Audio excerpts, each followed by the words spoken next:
एक कुत्ता जो कि 1 मिनट में 27 से 28 सांसें लेता है और 10 से 12 साल तक जीता है, वहीं पर एक इंसान 1 मिनट में 14 से 15 बार सांस लेता है और 80 से 100 साल तक जीता है।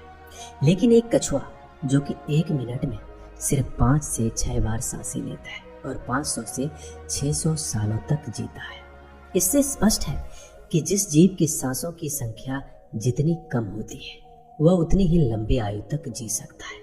इस चीज को समझकर हमारे पूर्वजों ने सांसों की संख्या को कम और उसकी गहराई को ज्यादा करने के लिए विज्ञान पर काम करना शुरू कर दिया था, क्योंकि वो समझ गए थे कि इंसान को जीने के लिए साल या महीने की नहीं बल्कि एक निश्चित संख्या में सांसें मिलती है और सांसों को लेने की गति को कम करके उम्र को लंबा किया जा सकता है। लेकिन सांसों के धीमा और लंबा होने की यह गति प्राकृतिक रूप से होनी चाहिए। जब हम सांस लेते हैं तो वायु प्रत्यक्ष रूप से हमें 3-4 स्थानों पर ही महसूस होती है: कंठ, हृदय, फेफड़े और पेट। मस्तिष्क में गई हुई वायु का हमें पता ही नहीं चलता। कान और आंख में गई हुई वायु का भी कम ही पता चलता है। श्वसन तंत्र से भीतर गई वायु अनेक प्रकार से विभाजित हो जाती है, जो अलग अलग क्षेत्र में जाकर अपना कार्य पुनः करके भिन्न रूप में बाहर निकल जाती है। ये सब इतनी जल्दी होता है कि हमें इसका पता नहीं चलता। हम सिर्फ इतना ही जानते हैं कि ऑक्सीजन भीतर गई और कार्बन डाइऑक्साइड बाहर आ गई, लेकिन भीतर से क्या सही क्या गलत करके आ जाती है इसका कम ही ज्ञान प्राप्त हो पाता है। यदि हम जोर से गहरी सांस लेते हैं तो तेज प्रवाह के साथ शरीर के अंदर बैक्टीरिया नष्ट होने लगते हैं। कोशिकाओं के रोगों से लड़ने की क्षमता भी बढ़ जाती है। बोन मैरो में नए रक्त का निर्माण होने लगता है। आंतों में जमा मल विसर्जित होने लगता है। मस्तिष्क की जागरूकता लौट आती है, जिससे श्रवण शक्ति दुरुस्त हो जाती है। न्यूरॉन की सक्रियता से सोचने समझने की क्षमता पुनः जिंदा हो जाती है। फेफड़ों में भरी हवा से आत्मविश्वास वापस लौट आता है। सोचें, जब जंगल में हवा का एक तेज झोंका आता है तो जंगल का रोम रोम जागृत होकर सजग हो जाता है। सिर्फ एक झोंका कपालभाति या भास तरीका प्राणायाम तेज हवा के उस झोंके की तरह है। बहुत कम लोगों में क्षमता होती है अपने अंदर आंधी लाने की। लगातार अभ्यास से ही आंधी का जन्म होता है। 10 मिनट की आंधी आपके शरीर और मन के साथ आपके संपूर्ण जीवन को बदल कर रख देगी। आजकल अधिकतर लोगों की सांसें उखड़ी और बिखरी हुई होती है, उथल पुथल रहती है और तेजी से चलती है। लोगों को यह पता नहीं चलता कि उनकी सांसें किस प्रकार चल रही है। जब क्रोध या भाव उठता है तो सांस बदल जाती है, वहीं पर काम वासना का भाव उठता है तब भी सांस बदल जाती है। हमारे प्रत्येक भाव और विचार के साथ हमारी सांसें भी बदलती रहती है। इसके साथ हमारे खान पान और रहन सहन से भी यह बदलती रहती है। असल में हमारी सांसों का हमारे मन की स्थिति और हमारी शारीरिक अवस्था से सीधा संबंध होता है।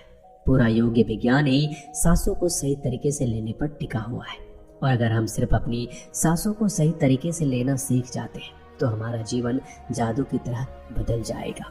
आज इस प्राचीन यौगिक कहानी के माध्यम से हम सांसों को सही तरीके से लेने का तरीका और सांसों के जादुई रहस्य के बारे में विस्तार से जानेंगे। बहुत पहले की बात है, एक ऋषि अपने आश्रम में छात्रों को योग, ध्यान और प्राणायाम की शिक्षा दिया करते थे। ऋषि खुद भी एक योगी थे। उन्होंने अपने कई वर्ष हिमालय की गुफा में साधना करते हुए बिताए थे, जहाँ पर उन्होंने बहुत से सूक्ष्म मानवीय आयामों को गहराई से समझा था, और अब वो अपने इसी अनुभव और ज्ञान को शिष्यों के माध्यम से जन समूह तक पहुंचाना चाहते थे। एक दिन रात्रि के भोजन के पश्चात उनके आश्रम का सबसे बुद्धिमान और होनहार छात्र उनके पास आता है। छात्र के चेहरे को देखकर गुरुजी समझ गए कि उसके मन में कुछ सवाल है। गुरु के नजदीक पहुंचते ही छात्र ने उन्हें प्रणाम किया और कहा, गुरुदेव, मैं आपसे कुछ पूछना चाहता हूँ। गुरु ने मुस्कुराते हुए कहा, मुझे मालूम है, ये तो मैंने तुम्हारे चेहरे को देखकर समझ लिया था। पूछो, क्या सवाल है? छात्र ने कहा, आप अक्सर कहते हैं कि योग, ध्यान और प्राणायाम का मूल आधार हमारी सांसें होती है, और अपनी सांसों पर नियंत्रण पाते ही हम अपने मन और विचारों पर नियंत्रण पा लेते हैं। तो आज मैं आपसे सांसों के रहस्य और उसके यौगिक विज्ञान के बारे में विस्तार से जानने आया हूँ। यह सुनकर गुरु ने एक हल्की मुस्कान दी और फिर कहना शुरू किया, जैसा हमारा मन होता है हमारी सांसों की गति भी वैसी हो जाती है, या फिर जैसी हमारी सांसें होगी वैसे ही हमारी मनोदशा हो जाएगी। यानी हमारी सांसों से सब कुछ जुड़ा हुआ है।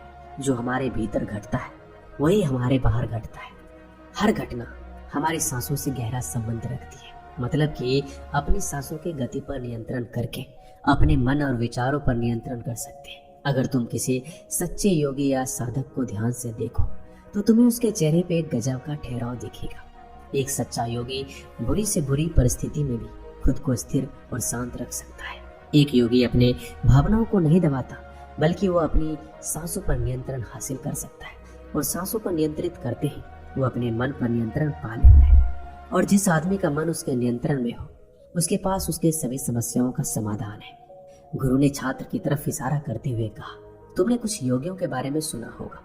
वो 150, 200 या फिर 300 सालों तक जीते हैं। आखिर वो इतने लंबे समय तक खुद को जीवित कैसे रख पाते? असल में उनका नियंत्रण अपनी सांसों पर होता है, जिसे प्राण ऊर्जा भी कहते हैं। प्राण ऊर्जा हमारे चारों तरफ है। इसे कितनी मात्रा में लेना है और छोड़ना है, ये एक योगी अच्छी तरह से जानता है। वो इस काम पर बहुत हद तक महारत हासिल कर लेता है, इसलिए वो प्राण ऊर्जा का उपयोग करके अपनी जरूरत के हिसाब से कर सकता है। इसलिए वो इस प्राण ऊर्जा का उपयोग अपनी जरूरत के हिसाब से कर सकता है और खुद को दीर्घायु बना सकता है। अगर तुम अपने शरीर को स्वस्थ रखना चाहते हो, सामान्य से अधिक क्षमता चाहते हो, तेज बुद्धि चाहते हो, तो तुम्हें अपनी सांसों को समझना होगा, उन्हें नियंत्रित करना होगा, और उन्हें नियंत्रित करते ही तुम्हारे जीवन में सब कुछ व्यवस्थित हो जाएगा। असल में डर, चिंता और परेशानी जैसी कोई चीज होती ही नहीं है। ये सिर्फ हमारे मन और भावनाओं की उपज है। हमारे मन में भावनाओं को केवल एक ही चीज नियंत्रित कर सकती है, और वो है हमारी सांसें। हमारे अंदर का क्रोध, चिंता, जलन, अहंकार, बदला लेने की भावना, ये सब कुछ हमारी सांसों के हिसाब से चलता है। अगर हमारी सांसों पर हमारा नियंत्रण है तो ये सभी विकार हमारे नियंत्रण में आ जाते हैं। सांस हमारे शरीर और हमारे मन के बीच पुल का काम करती है। अगर हमें अपने मन तक पहुंचना है, उसके विकारों को समझकर उनको दूर करना है, तो हमें अपने सांसों के पुल पर चलना होगा। हमें अपने सांसों के जरिए अपने मन तक पहुंचना होगा, और एकमात्र यही रास्ता है अपने मन को समझाने का। अगर तुमने कभी किसी बच्चे को सोता हुआ देखा हो तो तुमने यह अनुभव किया होगा, जब वो बच्चा अंदर सांस लेता है तो उसका पेट फूलता है, जब वो सांस छोड़ता है तो पेट पिचक जाता है। यानी कि एक बच्चा अपने पेट, अपने नाभि से सांस लेता है, जो कि सांस लेने का सबसे प्राकृतिक और सही तरीका है। अपनी इस गहरी और लंबी सांस की वजह से बच्चे का मन उत्साहित और हल्का रहता है।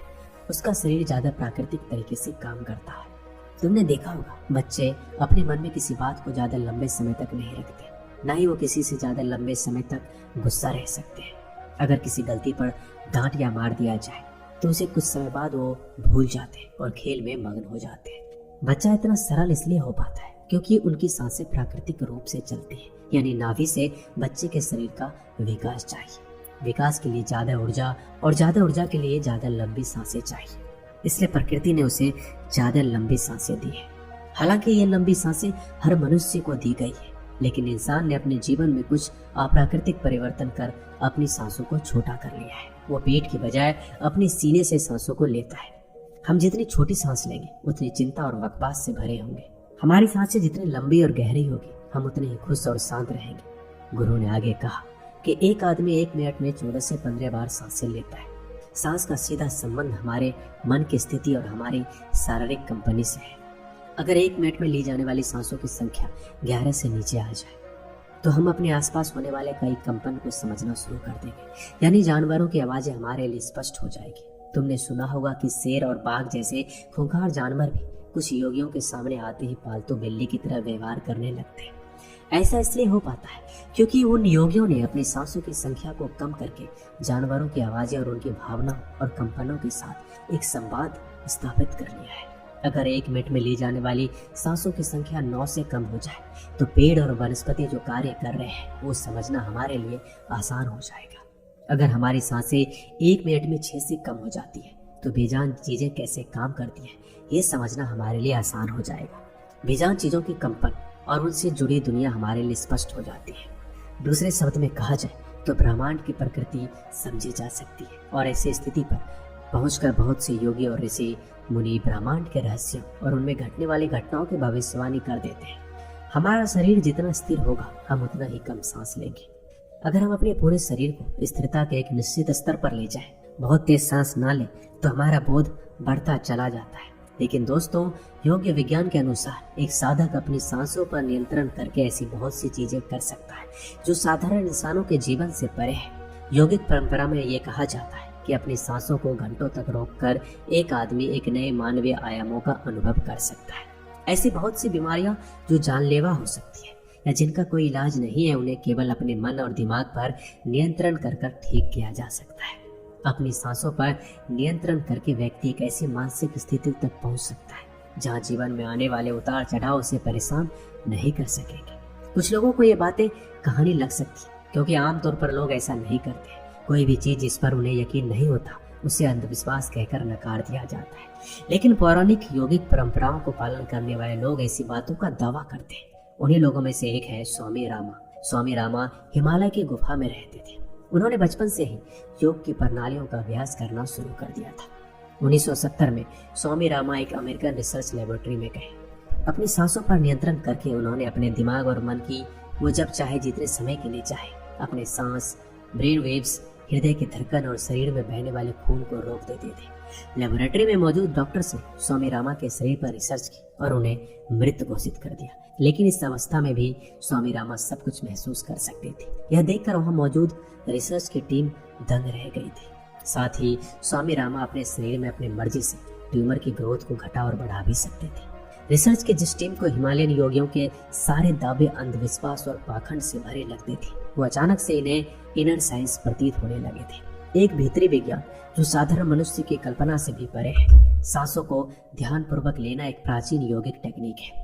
एक योगी जिसने अपनी सांसों पर नियंत्रण हासिल कर लिया है, वो जब चाहे अपनी सांसों को रोक सकता है।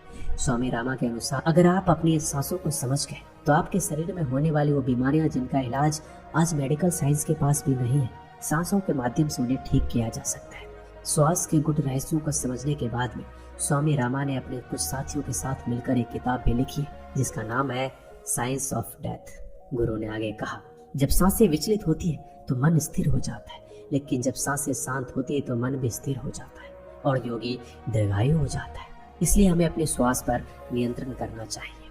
गुरु ने शिष्य की आंखों में देखते हुए कहा, तुम्हें क्या लगता है, क्या तुम जितनी लंबी सांसें अंदर लेते हो उतनी ही लंबी सांसें बाहर निकालते हो?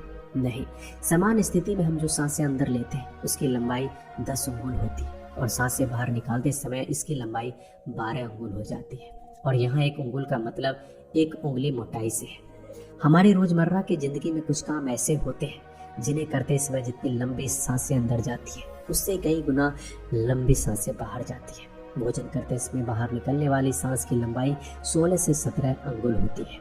तेज चलते समय इनकी लंबाई 22 से 24 अंगुल हो जाती है। दौड़ते समय निकलने वाले सांसों की लंबाई 45 से 50 अंगुल तक पहुंच जाती है। संभोग करते समय 50 से 60 और सोते समय नींद में बाहर निकलने वाले सांसों की लंबाई 60 से 70 अंगुल तक पहुंच जाती है।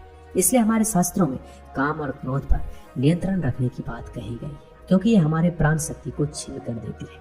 श्वास को इंसान की प्राण शक्ति भी कहा जाता है। जब एक 200 वर्ष से व्यक्ति से उसकी लंबी उम्र का राज पूछा गया तो उसने 2 चीजें बताई। पहला, नाभि तक भरपूर सांस ले और दूसरा, रीढ़ की हड्डी को हमेशा सीधी रखे। साधारण से लगने वाली ये दोनों बात योग और प्राणायाम की दृष्टि से बहुत महत्वपूर्ण है। असल में शरीर के अंदर जाने वाले सांस की लंबाई कम और बाहर निकलने वाली सांस की लंबाई ज्यादा होती है।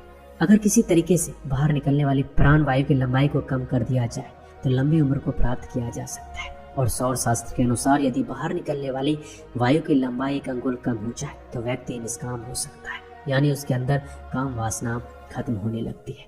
2 अंगुल कम होने से आनंद की प्राप्ति होती है। 3 अंगुल कम होने से लेखन शक्ति बढ़ती है। 4 अंगुल से वाक सिद्धि प्राप्त होती है। 5 अंगुल से आदमी को दूरदृष्टि प्राप्त होती है।